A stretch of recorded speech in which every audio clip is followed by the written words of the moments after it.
Ya, Assalamualaikum warahmatullahi wabarakatuh. Shalom, Om Swastiastu, Namo Buddhaya, dan salam kebajikan. Tentunya selamat sore buat Tribuners dimanapun Anda berada. Semoga Anda dalam keadaan sehat, bahagia, serta masih semangat menjalankan aktivitasnya. Dan senang sekali rasanya saya Firna Jeretno dapat menjumpai Anda dalam program spesial hari ini edisi 3 Januari 2023, yaitu program Ngobrol Virtual. Nah, tentu saja Tribun Timur telah mengundang dan juga menghadirkan langsung narasumber yang kompeten ya di bidang yang kali ini kita akan bahas tentang pemilu, dan kita akan membagikan informasi yang tentunya aktual, edukatif, serta menarik untuk kita perbincangkan. Nah, salah satu komponen dalam pemilihan umum adalah yang penting adalah pemilih nih. Jadi ada pemilu, tentu saja ada pemilih. Nah, kali ini kita akan bahas tema yaitu pemutakhiran data pemilih sebagai dasar demokrasi bangsa bersama Bapak Romi Harminto MAG selaku Komisioner KPU Kota Makassar. Untuk itu langsung saja kita sapa dan berkenalan terlebih dahulu bersama narasumber kita. Halo, Assalamualaikum warahmatullahi wabarakatuh, Pak. Waalaikumsalam warahmatullahi wabarakatuh. Ya, Pak Romi, gimana kabarnya di awal tahun ini? Ya, memasuki 2023, khususnya kami yang penyelenggara ini sudah mulai running, sudah mulai bergerak secara kencang nih, udah agak kencang ini pergerakannya. Apalagi di awal tahun ini kita sudah adakan perekrutan badan ad hoc. Kemarin selesai di PPK tingkat kecamatan, sekarang ini sementara berproses di tingkat kelurahan. Jadi ada 153 kelurahan di Kota Makassar.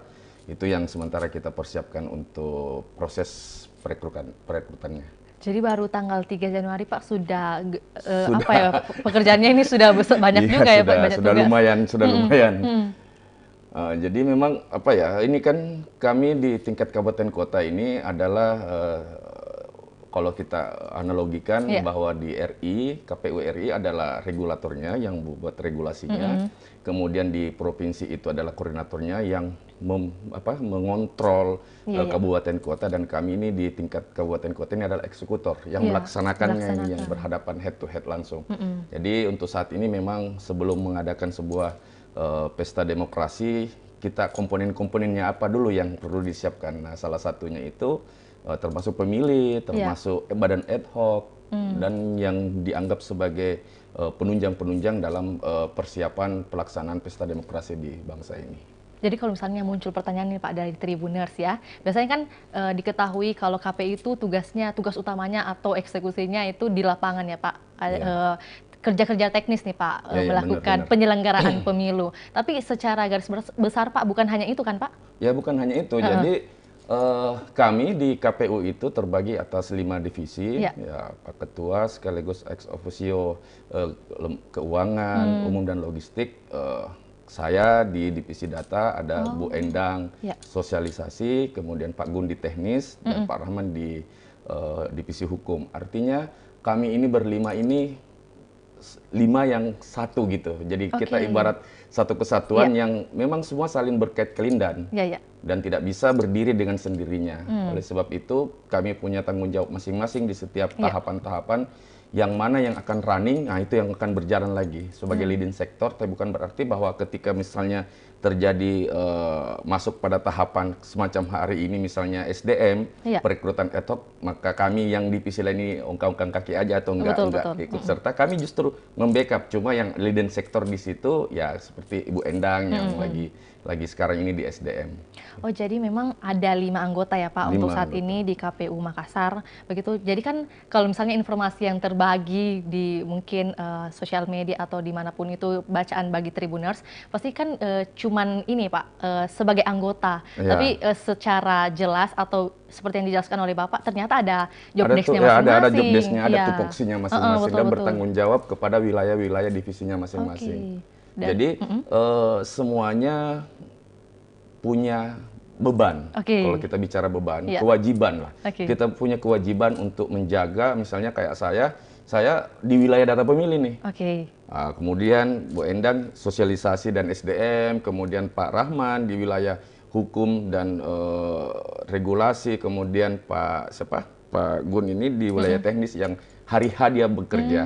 Jadi kita saling semacam estafet lah, estafet ini dulu, baru ini, ini kemudian, tapi semuanya berkaitan dalam satu kesatuan. Nah, itu dia yang biasa, mohon maaf sebelumnya, kadang orang melihat bahwa KPU itu hanya bekerja di hari H aja. Iya, betul. Mereka menganggap, teman-teman pemilih beranggap bahwa ini KPU enak banget kerjanya, cuma di hari H aja bagi surat suara, tapi itu sebenarnya sudah jauh.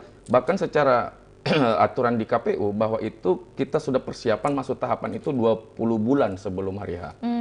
Betul. Jadi semuanya kita persiapkan mulai dari perekrutan SDM, kemudian pendataan pemilih, kemudian persiapan logistik sampai hari H. Jadi semuanya saling saling bekerja semua pada waktunya memang. Oke Pak, jadi mungkin pada tayangan kali ini let's make it clear Pak, ya Pak. Kan tadi seperti yang dikatakan oleh Pak Romi nih, mungkin anggapan Tribuners beberapa mungkin ya menganggap bahwa KPU hanya bekerja pada hari H saja. Jadi perlu diperjelas nih Pak, kalau dikatakan tahapan hingga saat ini dari KPU Makassar sudah di tahap apa nih Pak?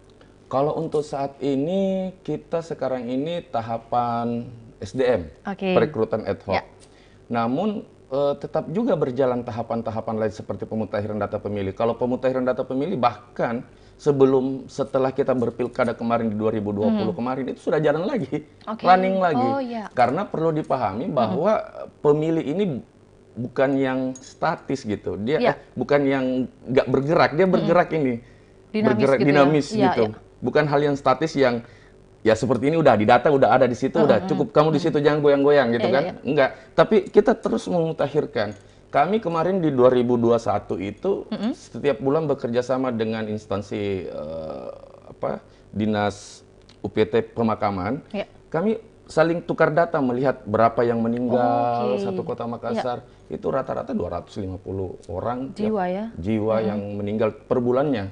Nah, makanya itu yang kami ketika ada yang masuk laporan gitu, ya kami hapus dia di DPT, di data pemilih.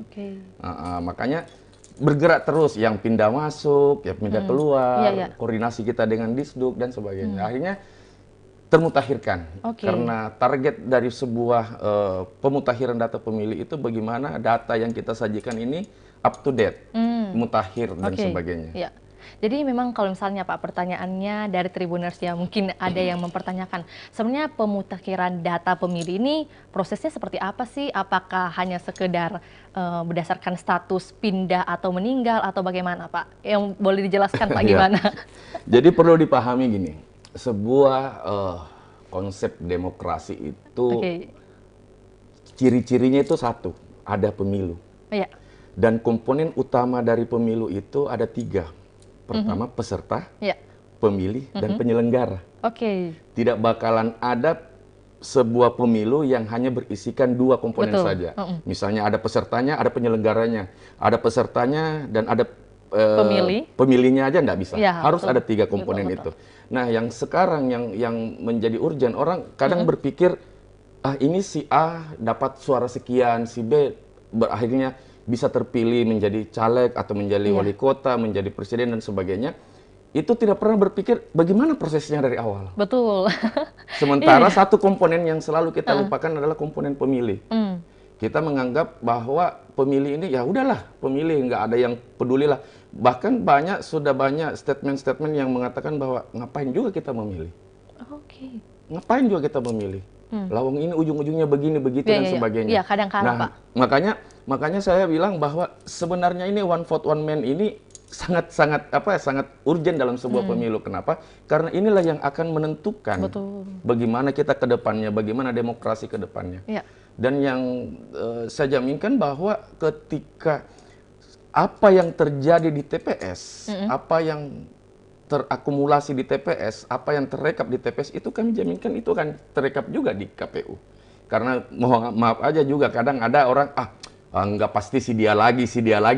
Nah itu dia yang kita mau hadirkan kepada masyarakat dengan metode pemutakhiran de jure ini, dengan transparansi kita mau melihat betul-betul ini bagaimana demokrasi di Kota Makassar ini bisa lebih baik lagi dari yang kemarin-kemarin. Kalau bilang dari kemarin-kemarin Pak, sebenarnya bagaimana sistem yang kemarin? Apakah ada perbedaan signifikan Pak? Kemarin bukan sebenarnya kalau perbedaan yang kemarin itu kita masih mengadopsi semi de jure atau de jure dengan de facto. Artinya misalnya saya mendata si A, kemudian KTP-nya berada misalnya di Jalan Cendrawasih nomor 1.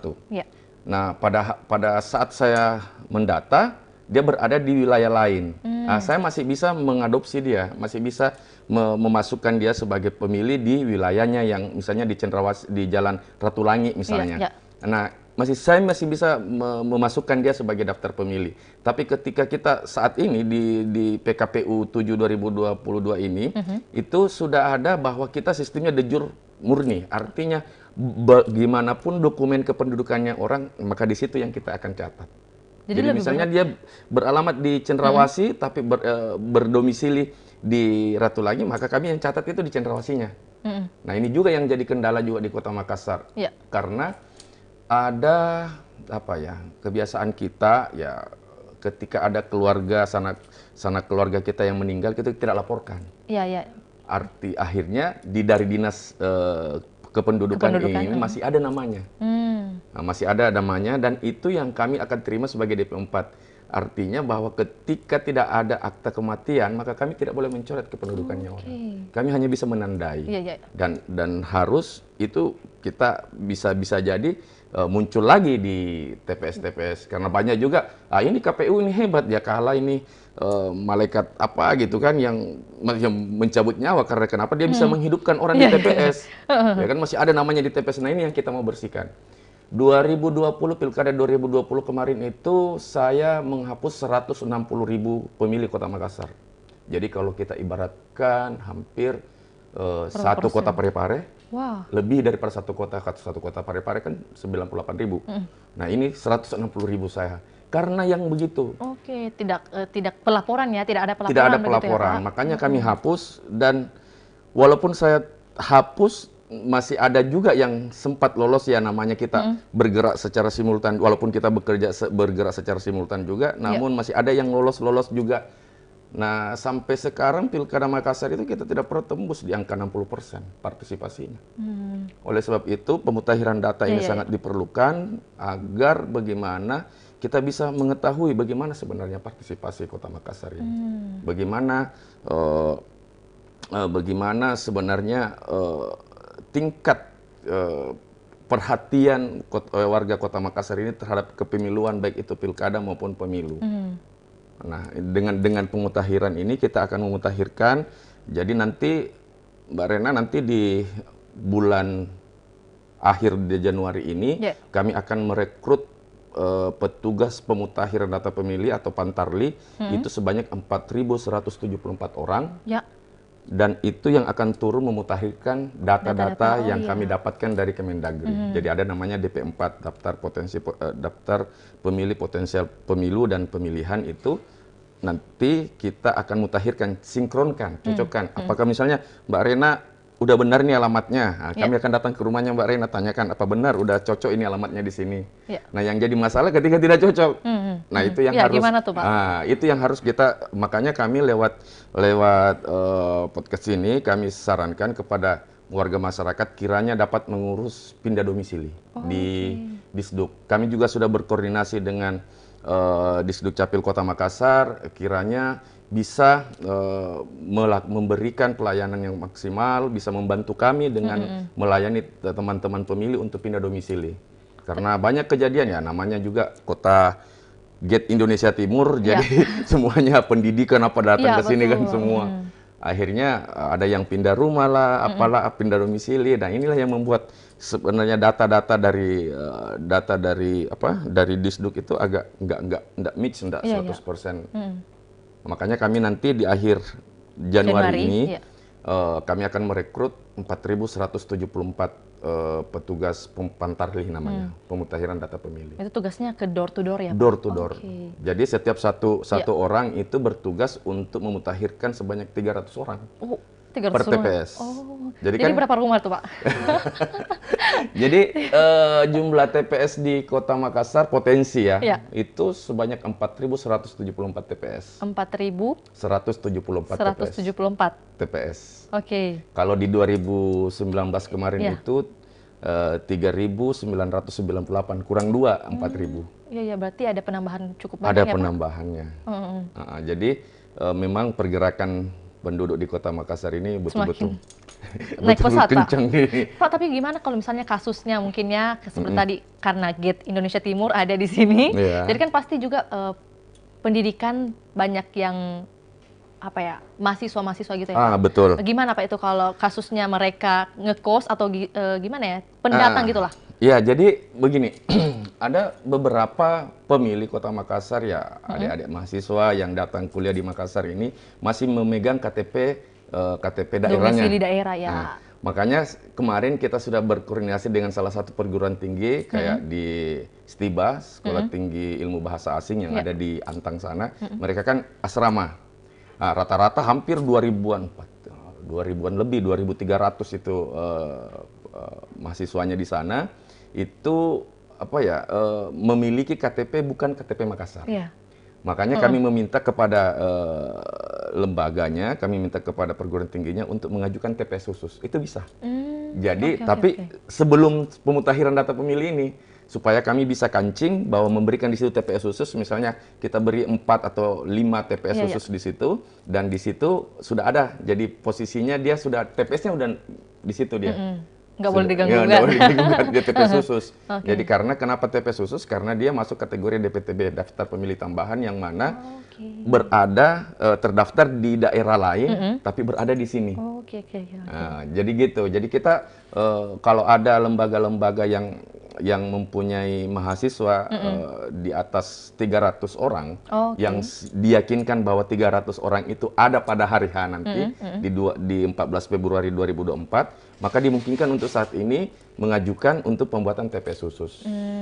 Maka kami akan plot satu TPS di sana khusus untuk itu, dan ada penanggung jawabnya. Supaya kenapa ada penanggung jawabnya, supaya kami bisa tahu betul ini TPS khusus, ada betul DPT-nya, kami akan mendata ulang lagi di sana dan sebagainya untuk dijadikan TPS khusus. Jadi memang syaratnya adalah 300 orang dulu ya, Pak? Minimal. Oh, minimal 300 orang. Kalau 150, ya 300 orang minimal. Berarti mungkin kalau misalnya ada di kampus lain, Pak, dialihkan ke tempat yang sudah ada atau gimana, Pak? Kalau ada yang di kampus lain, kita lengketkan aja di TPS-TPS sekitarnya. Kalau di bawah 200-an, kita lengketkan aja di TPS-TPS yang ada. Tapi ketika dia terkonsentrasi dalam satu titik, maka kita sebaiknya. Tapi ini juga kembali kepada penanggung jawabnya. Artinya ketika ada permohonan untuk dibuatkan TPS, baru kita bisa. Tapi kalau tidak ada permohonan, kami juga nggak bisa. Karena kami nggak bisa yakinkan bahwa pemilihnya nanti ini ada pada hari H atau tidak. Gitu. Jadi nanti dari pengelolanya yang bisa menyampaikan bahwa sekian dan akan ada pada hari H. Misalnya, jadi kami tidak liburkan atau kami di sini, karena kan ya pasti libur kan kalau hari pemilihan nanti. Jadi bagaimana koordinasi ya, Pak, saling komunikasinya. Tapi Pak, kalau misalnya kapan sih pemutakhiran data pemilih yang pasti memilih dapat ditetapkan, Pak? Apakah setelah 4.000 orang tadi diturunkan? Setelah kita melakukan coklit. Jadi coklit itu pencocokan dan penelitian. Jadi alurnya gini nih. Jadi Disduk Capil Kabupaten Kota ini menyetor kepada menyetor nama-nama, menyampaikan nama-nama ke Disduk Capil Provinsi, dan Provinsi langsung ke Dirjen Dukcapil Republik Indonesia. Dari Dirjen Dukcapil Indonesia menyerahkan nama-nama tersebut ke Kementerian Dalam Negeri. Nah, Kementerian Dalam Negeri ini menyampaikan ke KPU RI, dan dari KPU RI menurunkan ke provinsi dan ke kami. Nah, tugasnya kami apa? Mencocokkan antara data dari Kemendagri tersebut dengan apa yang ada di lapangan. Nah, jadi itulah yang dilakukan dengan mekanisme coklit. Nah, door to door kita datangi. Jadi kalau kemarin 2020, kalau saya nggak salah hitung, ada sekitar hampir 700-an rumah di Makassar itu, 700.000. 700.000 jiwa, Pak? 700 rumah. 700.000 rumah di Makassar. Nah, saya tidak tahu pergerakannya saat ini. Tapi di 2020 kemarin kami coba, karena kami mempergunakan aplikasi coklit sampai bisa ngetek rumah, itu sekitar 700.000-an itu rumah yang ada di Makassar. Belum lagi yang semi permanen dan sebagainya. Berarti ini tadi yang dijelaskan oleh Pak Romi adalah jalur koordinasi untuk pendataan dari Capil ya Pak? Gitu? Dari Capil.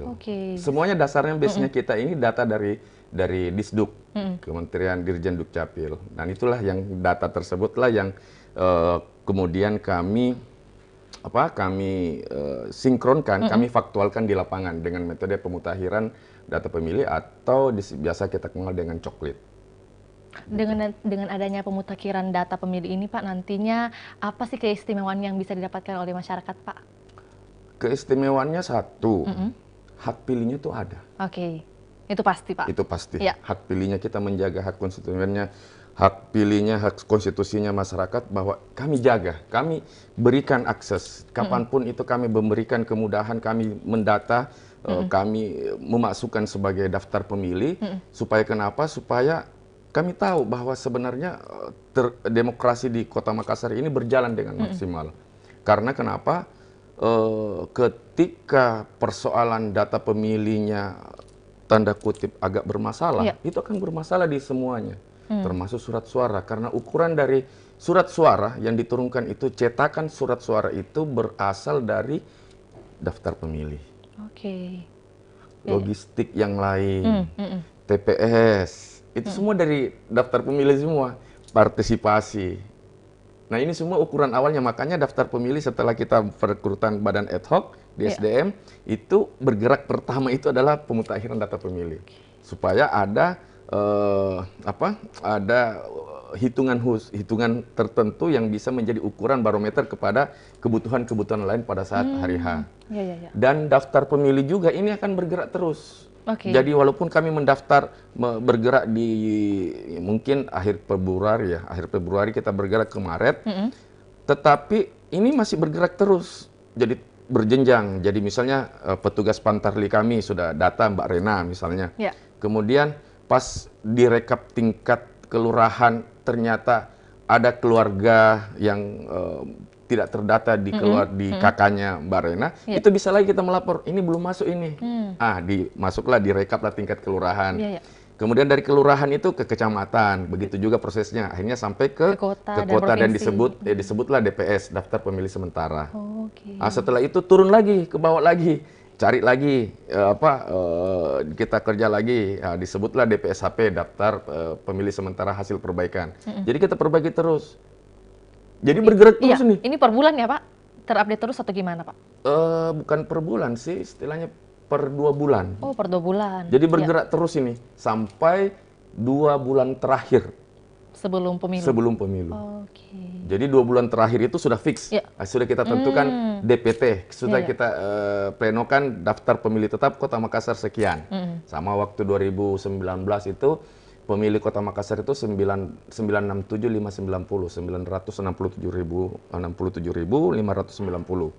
Kemudian pada saat Pilkada 2020 itu 901.087. Turun 60-an. Nah, sekarang yang terakhir ini sebelum kita sinkronisasi ini di 953.544. 953.544. Tapi itu belum fix, karena belum kita melakukan coklit, belum ada masuk kategori DPS, kemudian masuk kategori DPT, dan ditentukan sebagai daftar pemilih tetap pemilih Kota Makassar. Berarti sudah terjawab ya pertanyaan Vio tadi Pak. Sebenarnya kapan sih ditetapkan? Berarti 2 bulan sebelum pemilu sebelum Pak. Pemilu, ya. Berarti kan Februari, Desember ya Pak, sudah bisa ditetapkan. Sudah bisa ditetapkan. Oke. Pak, berat nggak Pak kerja ginian? Sebenarnya kalau dibilang berat sih berat, kalau dibilang ringan. Jadi sebenarnya gini, passionnya aja. Jadi bagaimana kita kalau mau dipikir, saya kan backgroundnya dari orang IT memang, jadi saya ada dasar ya ada basic IT, memang senang di wilayah-wilayah IT, dan kebetulan ketemu dengan pekerjaan yang banyak terkait dengan IT-nya. Yang sebenarnya yang menjadi kadang menjadi berat juga itu ketika kita berkaitan dengan integritas kita. Artinya gini, tidak boleh terlalu dekat dengan peserta. Nanti takutnya ada tendensi gitu ya Pak. Gitu. Itu yang kita jaga. Itu yang kita jaga. Jadi kalau kita hobinya ngopi dulu, kiri kanan, di mana kita ngopi, sekarang ngopinya di kantor aja. Iya, iya, karena harus netral Pak ya. Harus netral, karena ya kita tidak bisa menjustifikasi penilaian orang di luar. Kita nggak bisa membuat orang semua bisa mengerti kondisi Iya, iya, kita. iya. Makanya kita berusaha bekerja dan bergerak dan berkehidupan sesuai dengan regulasi aja. Betul, betul. Jadi sesuai dengan regulasi, kalau nggak boleh ini nggak boleh, kalau ini nggak boleh gitu. Karena kita juga nggak tahu Pak penilaian orang bagaimana. Ya kita tidak bisa Iya, paksa mulut orang itu untuk senyum sama kita. Kadang ada yang maki kita, ada yang mencaci kita, tapi itu udah dibilang hidup gitu ya. Istilahnya kita lewati aja, kita jalani aja semuanya. Siap Pak. Mungkin di luar itu Pak, inovasi yang dilahirkan oleh Pak Romi beserta teman-teman 4 lainnya, Pak, anggota lainnya, ada dalam bentuk apa nih Pak, terkait pemutakhiran data pemilih? Mungkin ada ya Pak? Iya, jadi 2020 itu pertama dengan almarhum Komisioner KPU RI, Pak Firian Asis, beliau mempercayakan kepada kami untuk membuat aplikasi. Jadi awalnya kami buat sendiri aplikasi, namanya itu aplikasi e-Coklit. Nah, ini yang akan digunakan juga oleh KPU Makassar. Nah, aplikasi Coklit ini kami sudah paparkan ke pimpinan di RI dan beliau sangat antusias dengan aplikasi tersebut, dan akhirnya kami coba membuat beberapa aplikasi, diantaranya itu dulu yang disebut sekarang itu Cek DPT Online, kalau dulu itu Lindungi Hakmu. Oke, dulu Lindungi Hakmu, tapi sekarang berubah. Berubah Cek DPT Online. Oke. Jadi kita bisa dengan memasukkan NIK saja ke aplikasi tersebut, kita sudah bisa tahu di mana TPS kita terdaftar atau tidak, dan bisa melakukan pendaftaran langsung di aplikasi tersebut. Kalau memang tidak terdaftar bisa kita karena langsung ke satkernya. Jadi walaupun di mana, misalnya saya di Bali, di Sumatera, bisa melakukan pendaftaran langsung dengan aplikasi tersebut dan langsung terkonek dengan satker di mana pemilu tersebut terpilih. Kemudian yang ketiga itu aplikasi si TPS. Jadi kemarin ini kita juga bekerja sama dengan teman-teman Pusdatin KPU RI, itu sudah pernah mencoba membuat aplikasi si TPS yang mana dengan mekanismenya itu mekanisme barcode dengan sistem recognize face detector. Jadi dengan KTP aja face detector sudah masuk, muncul barcode-nya.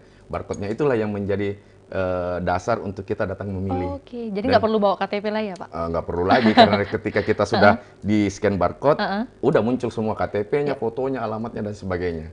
Jadi hampir mirip dengan e-hak yang ada di bandara. Nah, cuma ini saat ini masih dalam diskusi di pusat data KPU RI, apakah nanti kita pergunakan nanti atau tidak, karena bukan hanya seperti Kota Makassar yang alhamdulillah blank spotnya itu sedikit, banyak juga yang daerah-daerah lain yang punya yang jaringan internetnya masih kurang. Jadi sementara masih didiskusikan, tapi memang ada rencana untuk membuat aplikasi CTPS untuk secara nasional. Dan ya nantilah kita lihat bagaimana. Nantilah kita nantikan ya Pak. Jadi Kak, jadi memang untuk saat ini Pak, mungkin progresnya hingga saat ini kalau dari KPU mungkin berapa persen nih Pak?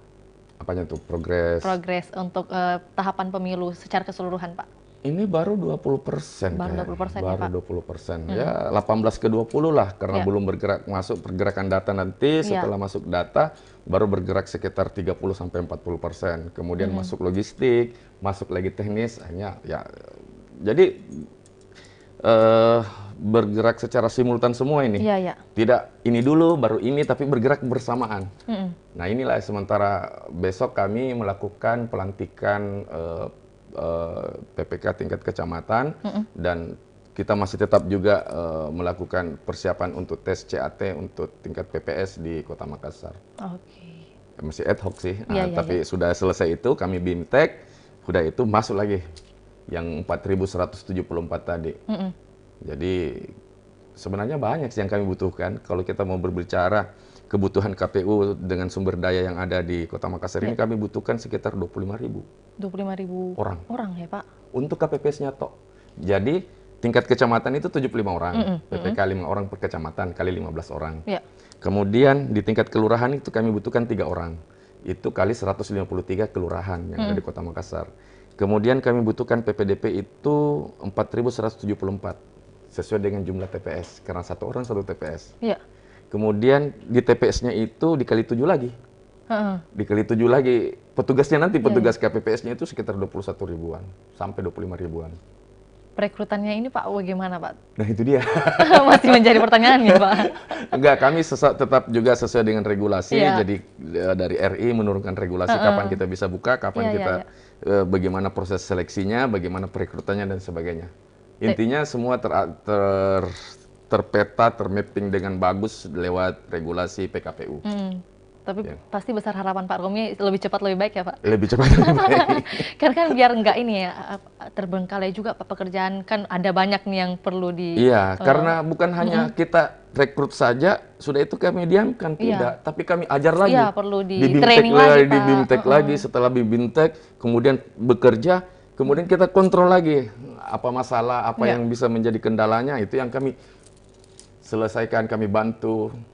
Dan ini cuma, ya, kalau kita berhitung di Satker kami itu 5 komisioner ditambah sekitar 20 orang ASN, tambah beberapa petugas, teman-teman yang honor. Begitu aja jumlah sekitar itu, udah sampai 30-an. Iya, masih belum sangat cukup ya Pak. Nah, ditambah nanti, makanya Alhamdulillah kami sudah masuk di tahapan ad hoc. Sudah ada siap-siap kami lantik besok ini, 75 orang di Hotel Claro. Kami lantik besok insya Allah.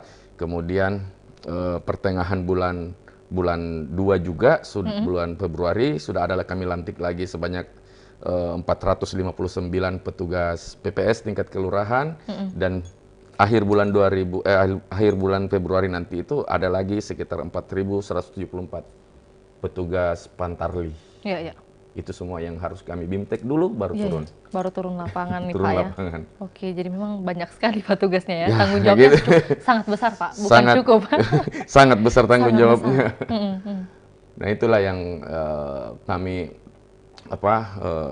tidak henti-hentinya kami di sekretariat, di kantor kami selalu menyampaikan bahwa ya yang penting utama ini adalah jaga kesehatan. Jaga kesehatan, apalagi kondisi sekarang ini. Cuaca kurang mendukung, mana lagi ini, jadi ya itu aja. Mudah-mudahan kita semua para penyelenggara ini bisa sehat. Amin. Tapi Pak Romi, sampai kapan sih Pak periode Pak Romi bersama anggota lainnya Pak? Saya dilantik di bulan Desember 2018 dan berakhir di Desember 2023. Berarti sebelum pemilu Pak? 2 bulan sebelum pemilu. Tapi sudah keluar kali ya Pak, itu data yang tetapnya untuk pemilu? DPT-nya sudah. Insya Allah sudah ada di situ. Ya. Gimana Pak? Ya mau gimana lagi regulasinya gitu ya. Kami sebenarnya bukan persoalan kami berharap ada perpanjangan perpanjangan masa jabatan atau apa, enggak. Cuma saja bahwa ini pekerjaan ini runut gitu. Ada kronologis yang mohon maaf kami aja yang tahu gitu. Ada keadaan-keadaan di level bawah ini yang kami aja yang tahu. Jadi sedikit banyaknya ketika kita diganti oleh teman-teman orang baru itu agak gimana ya, agak berisiko sih. Tapi tetap kami sebagai KPU di level kabupaten kota itu tetap tunduk terhadap tegak lurus kepada KPU RI, apapun keputusan KPU kita jalankan. Nggak ada masalah kok.